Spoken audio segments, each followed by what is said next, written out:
YouTubers, Pastor Bob. Hey, listen, I read Proverbs here the last couple days, and as I was reading in Proverbs 20, there's a couple of nuggets in that proverb that always jumps right out at me, and I wanted to share them with you.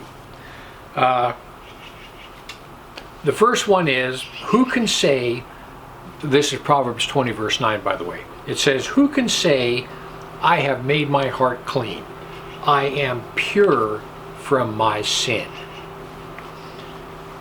Solomon's asking that question, and people listen, this is no kidding. I have known people who have said to me, older people in the Pentecostal church, I got saved in December of 1973 and I haven't sinned since. And I'm thinking, really? Man, you need to explain to me how you did that, because I sure can't accomplish it. But people, there are people who think they do not sin. There are people, I did a wedding once. And the couple were not saved, and we're on a beach outside of San Francisco, the most beautiful place you've ever seen in your life. And I was trying to tell them that, you know, everybody's a sinner. They need Jesus Christ. And this bride, this girl, she told me, she said, I'm not a bad person. I go, well, yes, you are. She goes, no, I'm not. I'm a very good person. I'm better than most. And people, listen, I could not convince that girl that she was a sinner, because in her mind, she was perfect. I don't know if she didn't want to admit this in front of her soon-to-be husband, but she wasn't laying down nothing. She was like, I am absolutely perfect. I'm a good person. I don't need anybody. Some people think that way. So the next one is Proverbs 20:14, and I find this hilarious. And this is what Solomon says. He says, it is not, says the buyer, and when he's gone his way, then he boasts. What that means is somebody comes to buy something from you, like a car, whatever, bicycle, whatever. You're having a yard sale. Someone comes to buy something, and they're sitting there telling you, it's not worth that. I'm not paying that. It's not worth that. And so they finally whittle you down, and then they buy it, and then they run off. They're telling you it's not worth that, but then they run off and tell all their friends what a great deal I got on this. You know what? People, listen. I don't negotiate. I watch pickers all the time, you know, Mike and Frank and how they negotiate. I can't do that because I think I'm cheating somebody.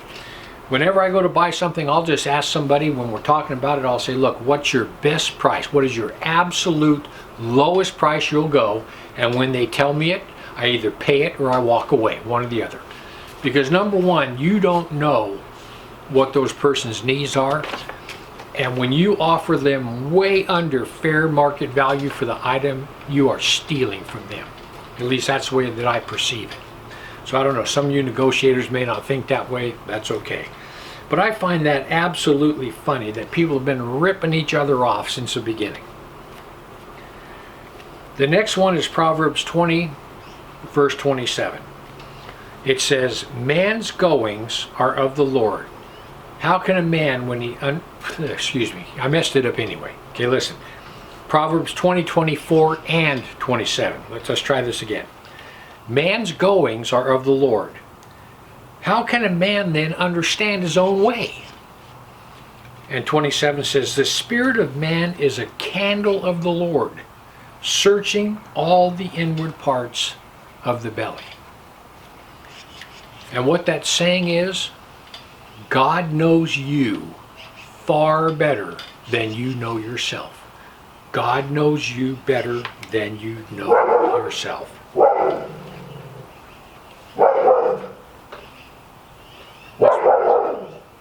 Must be another squirrel.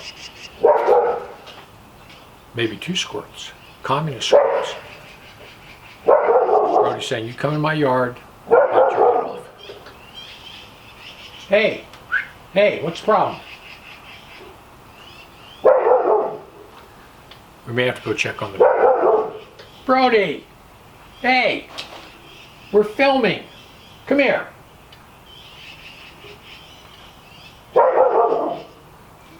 not going to work. Brody, come here.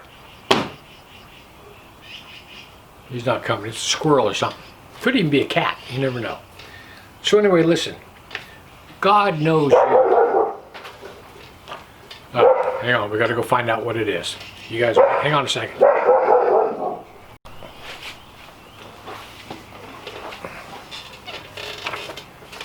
Just what I thought. A couple of terrorist squirrels playing out in the front yard. How dare them think they can come into Brody's front yard. Squirrels have no respect. So anyway, listen. God knows you a lot better than you know yourself. And not only that, God knows what you need better than you do. God knows how to fulfill the desires of your heart better than you do. And not only that, listen. God wants to make changes in your life. He wants to make changes in your life. He wants to mold you into being the creature that he created. And that's what Solomon says. He says, you can't understand your own way. He says, Lord, search my inward parts. Listen, this is what you need to know. God's plans for you are better than your plans for you. God has better plans for you than you do. This is what it says in 1 Corinthians 2:9. I love this verse.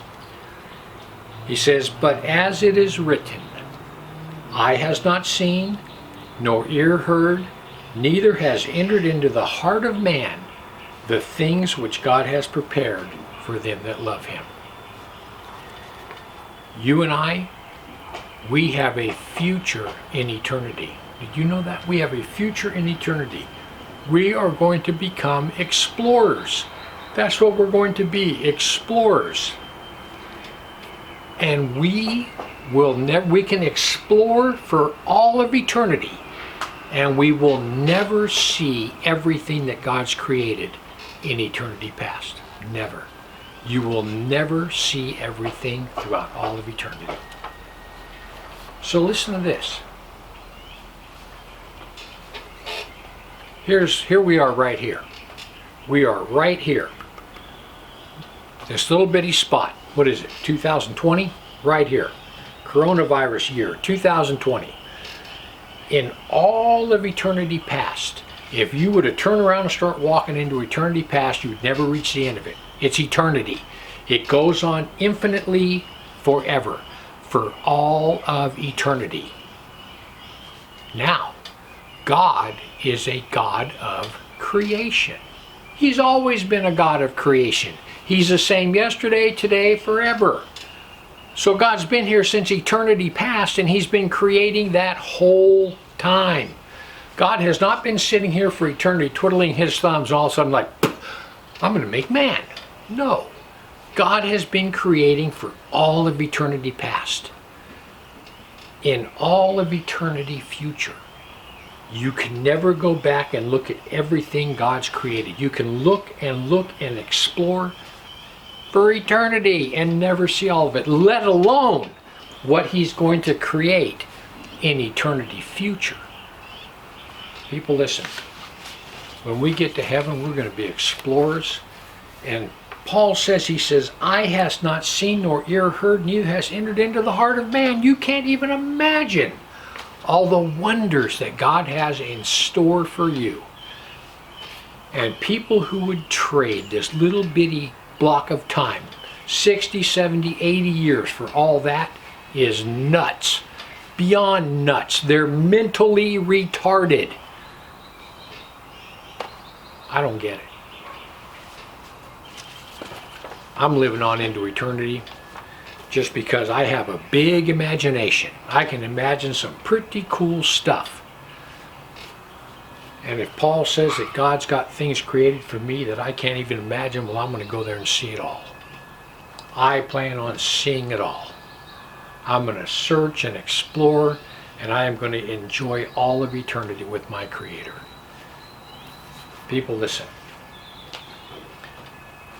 All your troubles, all your heartaches, all your disappointments. We all have them every day. People, listen, my air conditioner went out the last 3 days and we're sitting in here. It's like over 100 degrees in the house. You got to sleep in that. It just stunk. Listen, all these troubles of this life are going to be nothing compared to all that. And not only that, like me, I'm 67 years old. I just turned 67 2 days ago. No, yesterday. Yeah, I just turned 67 yesterday. People, that is a flash in time compared to eternity. It's nothing. I'm already 3/4 of the way done. I'm almost there. People, listen. I gotta fly. Listen. Hang on. Hang on. It's all going to be worth it. The day you take your last breath here and you open your eyes on the other side, when you open your eyes in the presence of God in heaven, you're going to be blown away on that day. Trust me, that'll be the greatest day for you of all of eternity, the day you open your eyes there. And on that day, every problem you ever had here is gone. It's all eternity from then on. Anyway, hang in there. The best is yet to come. Heaven or hell, you choose. Just remember, once you take your last breath, it's a done deal.